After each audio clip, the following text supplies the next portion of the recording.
award-winning Tennessee WildCast is on the air with the latest on hunting, fishing, boating, wildlife watching, and all things outdoors. Make welcome your host, drummer and outdoor expert novice, Jason Harmon. All right. Hello, everybody, and welcome to this edition of Tennessee WildCast. We're glad you're tuning in. Thanks for being here. Thanks for listening. Thanks for watching. We got a great show for you today. It's all about turkeys. As you know, a lot of you may know, we've done a show on this a couple times, but we're seeing a decline in turkeys a little bit in Middle Tennessee, and we've got some students from UTK, some grad students, Ph.D. students working on that, and they're doing a study down there. So we're going to talk about that today, highlight what's been going on, get some updates. It's year 4 in the study, so it's going to be some interesting topics to talk about. I have Mr. Barry Cross with me today. He's our regional communication coordinator for Region 2. Region 2. Always glad to be here. Thanks for having me. It's been a while. Yeah, it has been a while. Where you been? I sneak around and do different things. Hey, can I tell the folks about this? We've got a new show coming out. Just kind of, what's the word? Test the waters here. I'll let people know. We got a new show coming out. It's called Tennessee Outdoor Journal. Right. Be watching for it. Barry shot a lot of the stuff that you'll see in that, and it's a great production. Todd Mazars is one of our editors on that. Been putting it together. You'll hear Don King's voice, the voice of TWRA on there, and be watching for it on YouTube, Facebook. We'll have it out there for you to check it out. And if you're lucky enough to be one of those communities where it's going on at a community station, that's where it's going to. So it's just good educational, informative videos about what we do at the Wildlife Agency. Yep. So appreciate your work on that, Barry, and everybody else. So one thing, like I said, today's all about turkey, so I wanted to let everybody know the 2020 spring turkey quota hunt application period is happening right now, December 11th through January 15th. And you can apply for that quota hunt through a licensed agent, a TWRA licensed agent, a TWRA regional office, or online at gooutdoorstennessee.com. I think the direct link to that would be quotahunt.gooutdoorstennessee.com. And you'll have till 11:59 p.m. Central Time on January 15th to get your applications in. You cannot mail that application. It has to be done at a licensed agent, a regional office, or online at gooutdoorstennessee.com. Yeah, so if you want to go on a quota hunt this coming spring, go ahead and look at the list and make your selection now. Yeah, tonwildlife.org. There's a press release there. It's got all the hunt codes, the areas, and the number of tags available and the dates of those hunts. So check those out. There's also youth hunts available. Winter trout stocking is happening right now.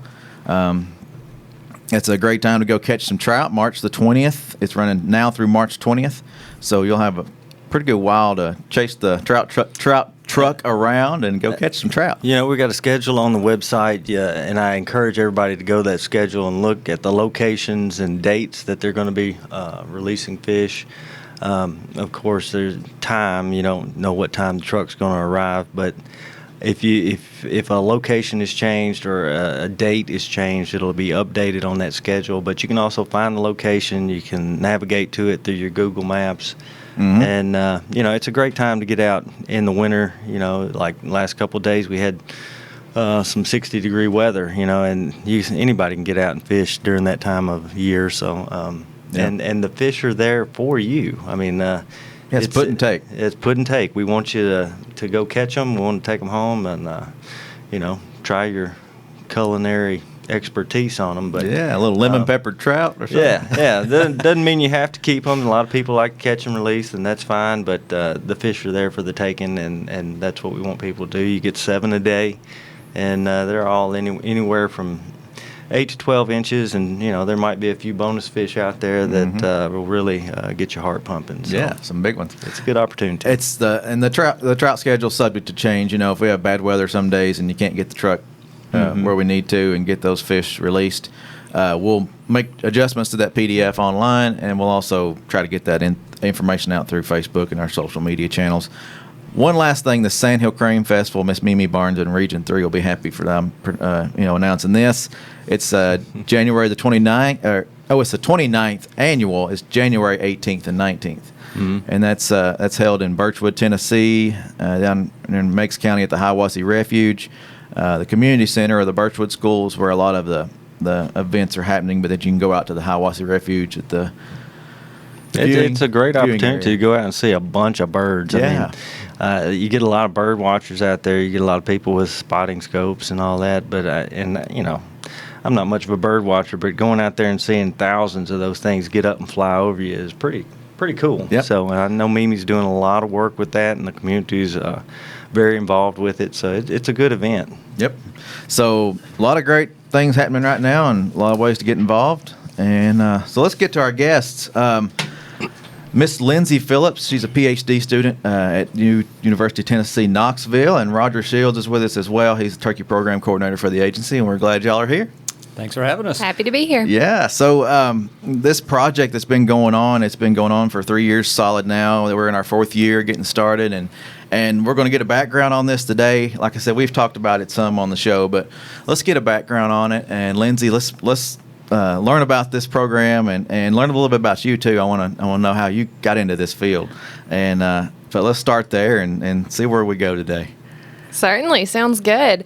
Growing up as a kid, I was always outside. I grew up on a farm, hunting, fishing with my dad and grandfather, from a young age. So Awesome. Being outside and with, interacting with animals was nothing new for me. So pretty early on, I knew, forestry wildlife was kind of the route I wanted to go. My parents were very surprised when I announced that. My mom was completely shocked. She just said, one day I came back home from high school and was like, this is it. This is what I'm doing. And we never looked back. Cool. But yeah, I did my undergrad in wildlife management at Auburn University. Where? Is that okay? Auburn University? We'll let it slide this time. Well, it's about to get even better because I went to Texas for my master's and actually went to Texas A&M, a sister school of Texas A&M down in Kingsville, where I worked with white-tailed deer, doing research on white-tailed deer, and obviously now I'm here at University of Tennessee. There we go. Working with wild turkeys.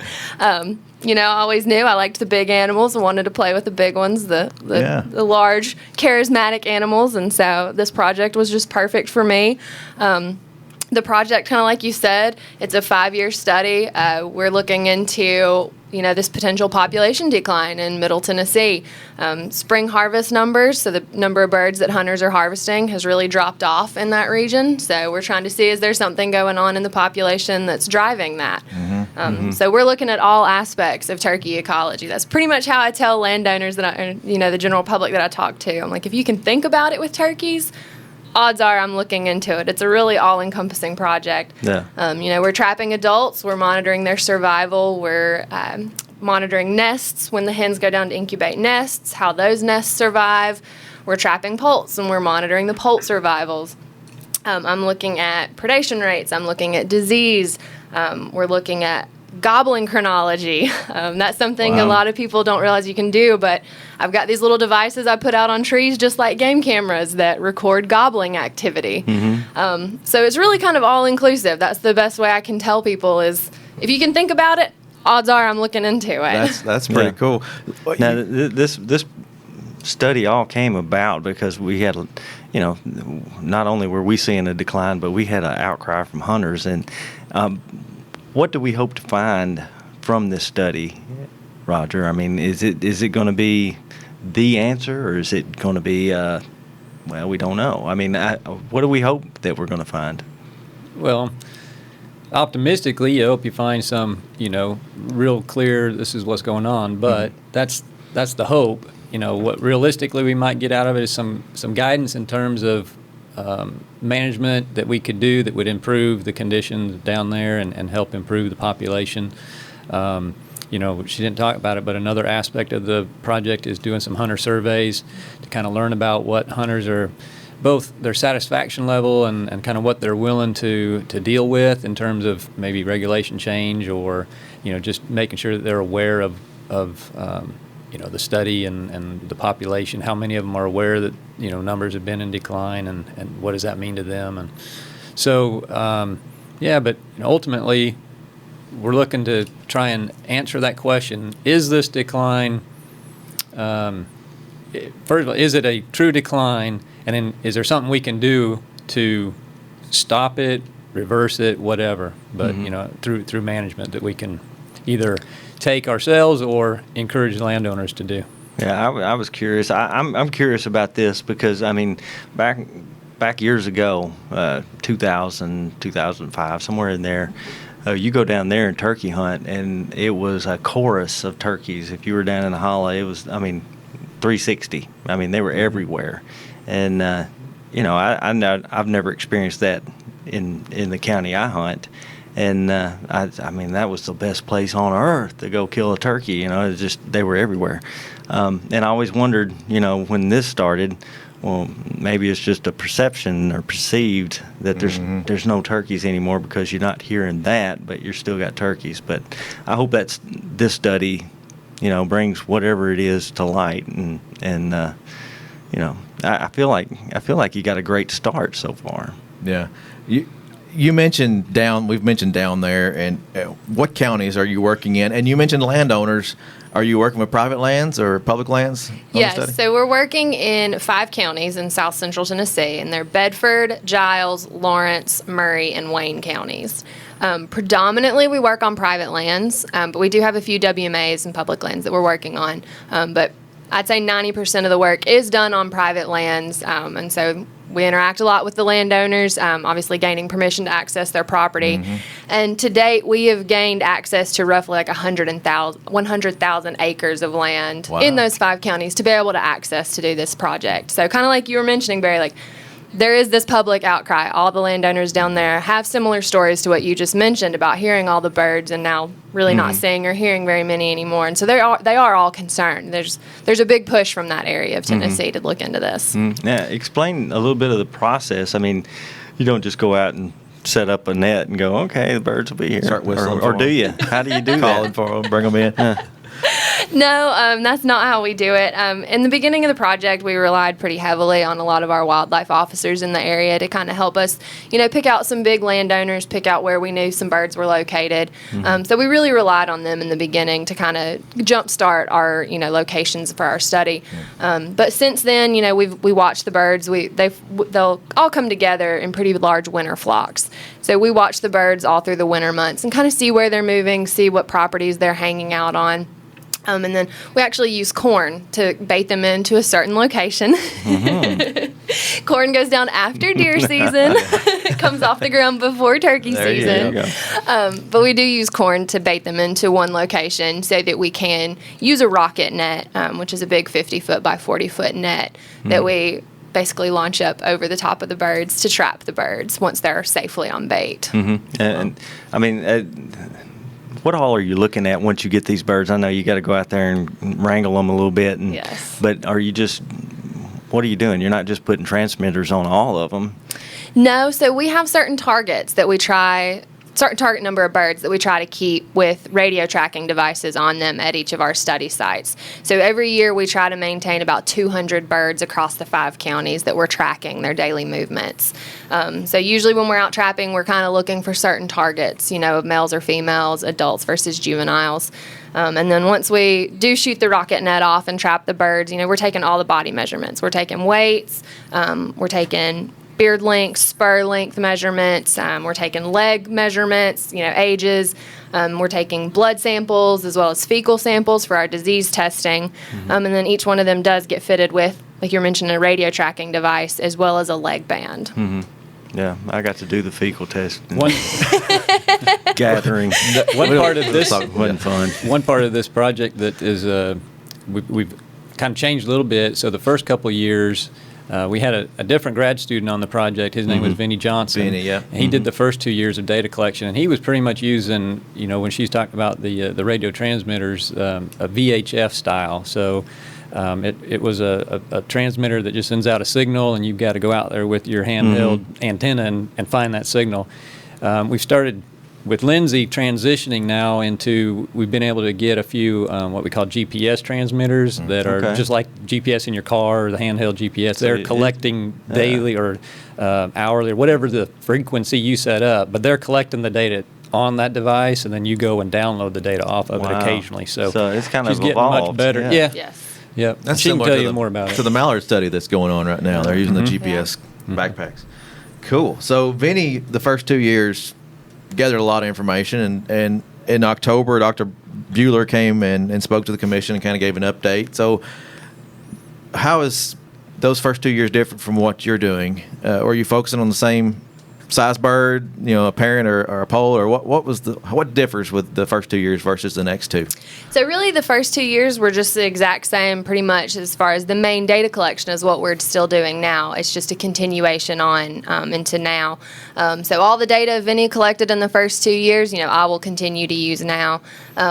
We just kind of like Roger mentioned, we did change a few things. We did start implementing the GPS transmitters in year 3, so that kind of helps with a little bit of expediting the data collection process. Definitely. Gives us a little bit more finite scale, location movements on those hens that we're putting those on. And then Jim, can I ask, does that give you like when you're out in your boat and you go all over the lake and does it do like that? Pretty close. I can set those GPS transmitters to take points whenever I want them to. So the whole point behind us using these GPS transmitters was we wanted to see if we could get a much better idea of nesting with the hens. Gotcha. There's kind of a little bit of an argument with the VHFs that you may miss a few nests here and there that may get depredated early on in the nesting phase. So we wanted to see if with those GPSs we could pick up those nests a lot earlier. And so during the nesting season, which is mid-March through pretty much like mid-June, I have those GPS transmitters set to take a point every 45 minutes during daylight time. So I'm getting 15 points a day during those days. So it's kind of like what you're talking about with a boat, Yeah. So I get all these different points that then I can figure out, how she moved, where she moved, and so it's really cool.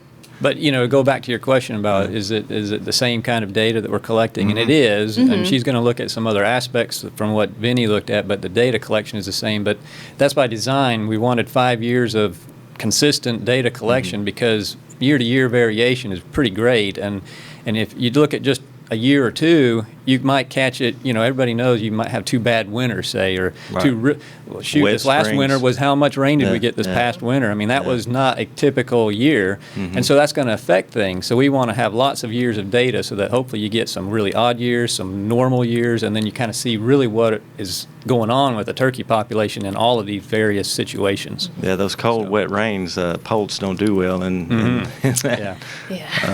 But when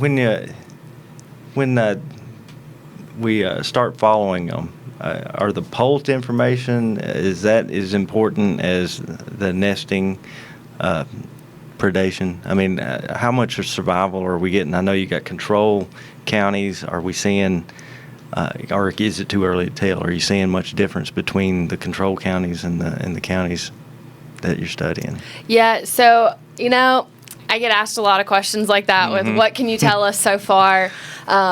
And I mean, truth be told, with research, it takes a while. So I'm always pretty leery to kind of give out too much information. So right now it's just data collection. I mean, I guess you're not really looking at what's what.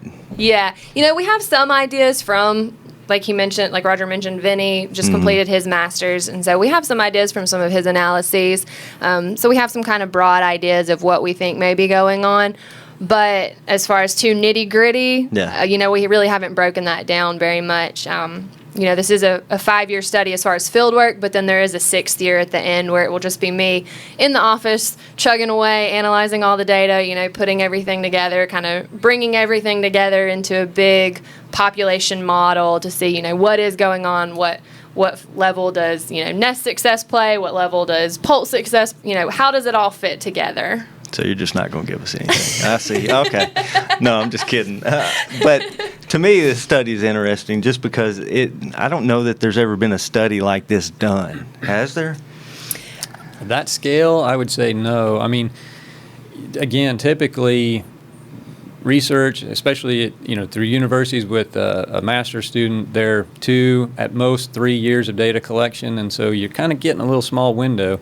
And to have a project that's 5 years of data collection this broad in terms of all the types of information you're collecting, it's pretty unique. It's over $1 million that the university and the Turkey Federation and our agency and using Pittman Robertson funds are all going into this project and looking at things. So it's big scale, and I knew it's it was unique. I knew it was a grand scale, and I had never heard of a turkey study, that had this type of information in there, because, turkeys, you put them out there and they start multiplying. And when we started having this decline, it was just fascinating to me that we could go out there and actually track them and try to discover what's causing the problem. So it's interesting. You mentioned something there, and I thought, well, let me jump on that there, because you were saying, you throw birds out there, we trapped them, we threw them out there, and they just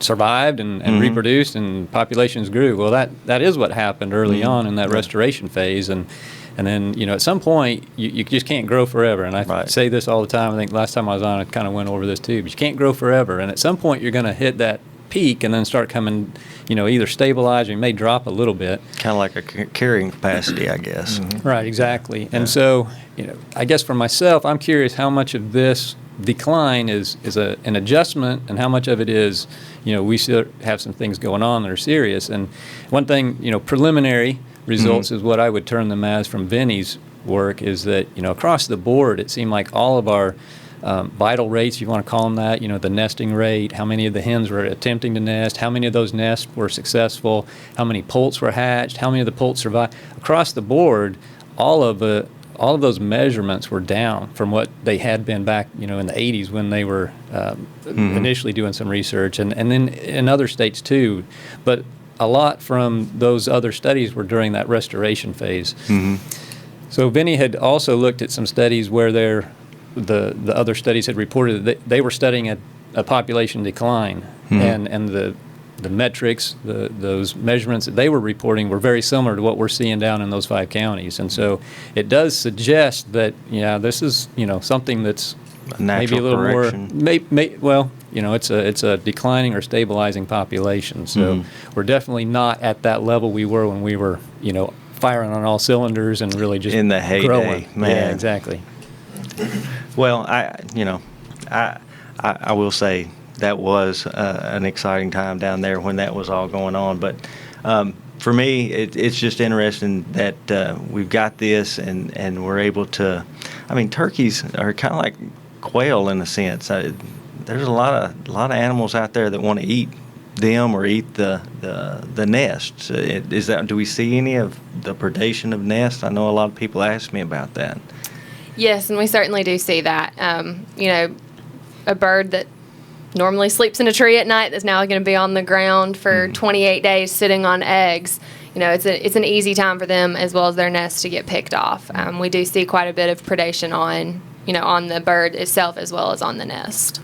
And for people that don't know, how do you find the bird if it's been predated? How do you know it's been predated? There's a way in there. There is. So the tracking devices that we put on the birds, if they lay completely still for 8 hours, they send out a different signal that we're able to pick up. So then we know that transmitter sat still, that bird's likely dead. So then we'll go in and investigate and see what we can find. I tell people we'd like to play wildlife CSI because it's a lot of piecing things together and, look at how feathers were torn out and look at what kind of tracks you can see around the area. Maybe it was just a late night. Yeah. Some extra sleep. The one thing that I want to throw out there is encourage folks that this isn't happening all over the state. We're not seeing a decline everywhere, I don't think, because I'm seeing birds on a farm back home where I never saw birds growing up. So maybe it is just hitting a carrying capacity kind of level and leveling out. I don't know, but we're going to find out, I guess. In these. Well, northern Alabama, they're having the same issues, aren't they? I think I've heard them talking about that. So there could be something, that I'm hoping Lindsey's going to. I think she will go through the data and sift through and point a finger right at what we're needing to fix. Well, Lindsey, are you a team of one? I mean, we're talking a lot about Lindsey here today, but I'm sure she's got some help in the field, right? So I do. I hire technicians to work under me year-round. So even right now while we're here, I've got 2 technicians down tracking bird movements right this very minute. So. So are you hiring local folks to help with that, or are you here? Do you live in Middle Tennessee and work on this 5 days a week? Or?